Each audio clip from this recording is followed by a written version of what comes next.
Invitation ಮಾಡಿದ್ದೀವಿ. ಬಹಳ ಜನ ಎಲ್ಲ ಮುಂದಕ್ಕೆ ಬಂದಿದ್ದಾರೆ. 30 ಪ್ಲಸ್ ಅನೇಕ ಹೊಸ ಸ್ಟಾರ್ಟ್ಅಪ್ಗಳು ಈಗಾಗಲೇ ಮುಂದಕ್ಕೆ ಬಂದು ಬಹಳ ಆಕರ್ಷಣೆಯಾಗಿ ಕರ್ನಾಟಕ ರಾಜ್ಯದ ಗ್ಲೋಬಲ್ ಇನ್ವೆಸ್ಟರ್ಸ್ ಮೀಟ್ಗೆ ಅದು ಒಂದು ದೊಡ್ಡ ಶಕ್ತಿಯಾಗಿ ಇವತ್ತು ನಿಂತ್ಕೊಳ್ತಾ ಇದೆ. ಈಗ 1,000 ಜನ ಏನು ಅರ್ಜಿ ಹಾಕಿರೋ ಪೈಕಿ ಈ ಸ್ಟಾರ್ಟ್ಅಪ್ಗೆ ಇವತ್ತು ನಾವು ಎಲ್ಲ ಪ್ರತಿಯೊಂದು ಸ್ಕ್ಯಾನ್ ಮಾಡ್ತಾ ಇದೀವಿ, ಪ್ರತಿಯೊಂದು ನೋಡ್ತಾ ಇದ್ವಿ.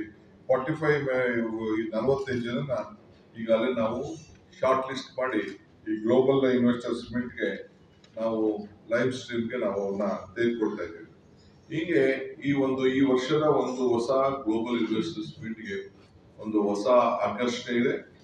ಬಹಳ ಜನ ಉತ್ಸಾಹ, ಪ್ರಿಪರೇಷನ್ ಕೂಡ ನಮ್ಮ ಎಂಟೈರ್ ಇಂಡಸ್ಟ್ರಿ ಮಿನಿಸ್ಟರ್ ಅವರ ಮುಖಂಡತ್ವದಲ್ಲಿ ಟೀಮ್ ಎಲ್ಲ ಕಡೆ ಕೂಡ ಪ್ರವಾಸ ಮಾಡಿ ಅವ್ರನ್ನೆಲ್ಲ ಒಪ್ಪಿಸಿ ನೀವು ಬರಬೇಕು, ಎಕ್ಸ್ಪೆಷಲಿ ಬಿಯಾಂಡ್ ಬ್ಯಾಂಗ್ಳೂರ್ ಹೋಗ್ಬೇಕು, ನೀವು ಹೆಚ್ಚಿಗೆ ಉದ್ಯೋಗವನ್ನು ಸೃಷ್ಟಿ ಮಾಡಬೇಕು, ಇನ್ವೆಸ್ಟ್ಮೆಂಟ್ ಮಾಡಬೇಕು ಅನ್ನೋದನ್ನ ಎಲ್ಲರೂ ಕೂಡ ಒಪ್ಪಿಸಿ ಬಹಳ ಮುಂದಕ್ಕೆ ಬಂದಿದ್ದಾರೆ. ಸೊ ನಾನು ಎಲ್ಲ ಇನ್ವೆಸ್ಟರ್ಸ್ಗೆ ಈ ಸಂದರ್ಭದಲ್ಲಿ ಅಭಿನಂದನೆ ಮಾಡ್ತೀನಿ.